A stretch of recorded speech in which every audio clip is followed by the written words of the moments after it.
labai krikščioniškai buvau auklėta ir į bažnyčią eidavau ir prie išpažinties, bet kažko realaus nieko neradau, kad manyje nuo to kažkas keistųsi. Nu, aš vis jaučiausi blogai, nelaiminga kažko lyg noris, toks pastoviai ilgesys kažko, kad vis tada prisikuriu visokių fantazijų, gal ten kažkur išvažiuot, gal ten kažką veikt.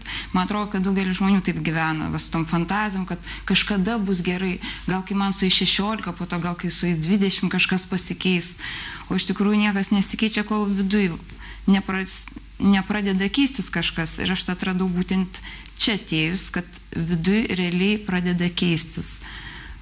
Pradeda keistis kūnas, pradeda gerėti savijauta, pradeda reikštis, emocijom, protas man imlesnis kažkoks pasidarė, viskas realiai keičiasi, susijęta su gyvenimu, o ne tos protinės fantazijos, kur aš ten jų buvau prisikūrus visokių, kad skaitai knygas, iš knygų tai tik perdėlioji protę iš vienos vietos į kitą. Gyvenau ir iškilo klausimas, kodėl gyvenu, kas tai gyvenimas, nes man skaičiau knygas, žiūrėjau televiziją, visur buvo kalbama apie meilę, džiaugsmą, kažkada bažnyčioje būdavau, lyg tai turėjo viskas būti puiku, visko atrodo laikaisi, visų tų moralės normų, lyg tai sąžinės balsas yra, viskas lyg girdisi, bet gyvent buvo kuo toliau, to sunkiau. Matei piktus žmonės, matei koks pats piktas su šeimos nariais. Ir tiesiog nieko negalėjau padaryti, aš mačiau, kaip piktis mane išsiveržia, bet tuo metu aš buvau, aš mačiau, kad pykstu, mačiau, kad negaliu tiesiog su tuo, kas yra viduje, mano kažkaip tvarkytis, aš nebuvau to šeimininkas.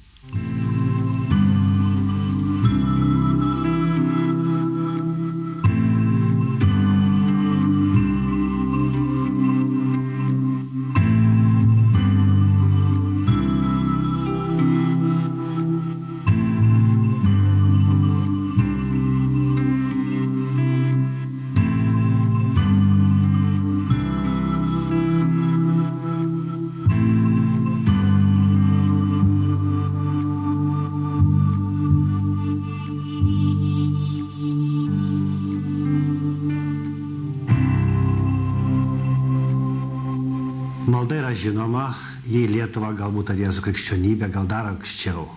Meditacija dar netėjusi, ji tik tai ateina. Malda, maldauti yra kreipimasis į kitą. Yra judėjimas nuo savęs į kitą, paprastai į išorę. Meditacija yra judėjimas vidun, savęs link. Šiuo atveju galima sakyti, kad laida savęs link labai turi panašią kryptį kaip ir meditacija. Nors žodynuose yra neteisingai aiškinama žodis meditacija, arba jis nesutampa su gilesnė žodžio prasme. Meditacija yra, kad tai sakoma, gili koncentracija, gilus susikaupimas. Iš tikrųjų tai yra visiškas atsipalaidavimas, visiškas buvimas savimi, tai nereiškia kūnų, nereiškia būti emocionalu, protauti, tai reiškia judėti iš paviršiaus, iš kūno, į emocijas, į protą, į mentalinę, į psichiką ir į sielą. Kažkada tai šventasis Augustinas yra sakęs, kad religija prasideda tuomet, kai siela atsigręžia į save. Aš sakyčiau, kad iš tikrųjų šis apibrėžimas yra tinkantis ir religingų žmogumi galima laikyti tą, kuris juda savęs link. Juda iš paviršiaus nuo kūno link sielos. Meditacija yra sielos augimas. Meditacija yra skrydis be sparnų. Meditacija yra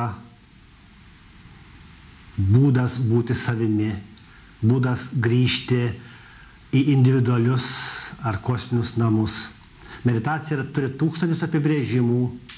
Meditacija yra mokslas, menas ir įgūdis.